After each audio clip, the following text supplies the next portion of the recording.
Pozdrav istraživači! Danas zajedno otkrivamo posebna obilježja našeg otoka Visa. Zbog svoje udaljenosti, otok nije povezan vodovodnim cijevima s kopnom, no ipak ima pitku vodu.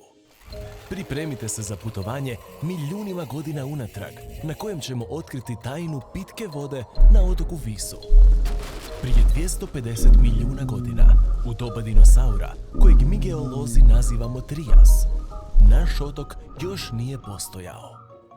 Tadašnji superkontinent Pangea počeo se razdvajati te postepeno formirati današnje kontinente. Nastajali su brojni podmorski vulkani, a u plitkom moru taložile su se debele naslage soli.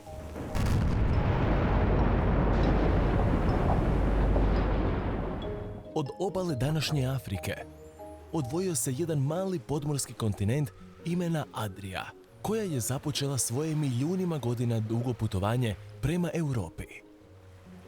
Na Adrijinom morskom dnu taložile su se karbonatne ljušture uginulih morskih organizama, te s vremenom sagradile debelu platformu karbonatnih stijena, koje su prekrile i potisnule solne i vulkanske stijene duboko u zemljinu koru.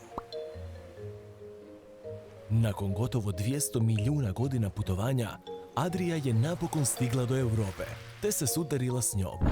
Snažni udar izazvao je savijanje i izdizanje debelih slojeva stijena, oblikujući planinske lance koje danas poznajemo kao Dinara, Velebit, Biokovo. Oborine i morska voda tisućama su godina polako topile karbonatne stijene, te tako širile i produbljivale pukotine, stvarajući u njima podzemne spremnike vode.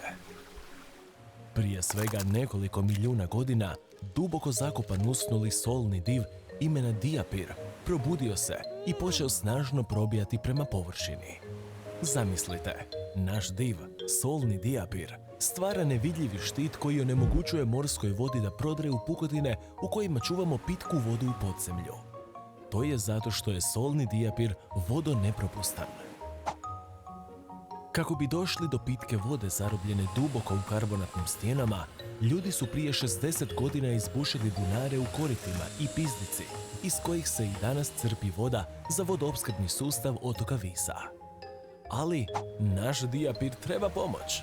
Pitka voda na otoku Visu ovisi o količini padalina, kojih je zbog klimatskih promjena sve manje. Ako potrošimo zalihe pitke vode, naš heroj, solni Diapir, izgubit će svoju moć te neće moći zadržati morsku vodu od prodora u prirodne podzemne spremnike. Kako možemo pomoći? Kad god možete, štedite vodu. Zatvorite slavinu dok perete zube. Izbjegavajte tuširanje na plaži. Za zalijevanje vrta koristite kišnicu iz gustirni i ne zaboravite reći i prijateljima kako je važno čuvati vodu. Kišnica je jedini izvor vode na otoku Visu. Zajedno možemo postati vodeni čuvari otoka i pomoći našem divu, solnom Diapiru.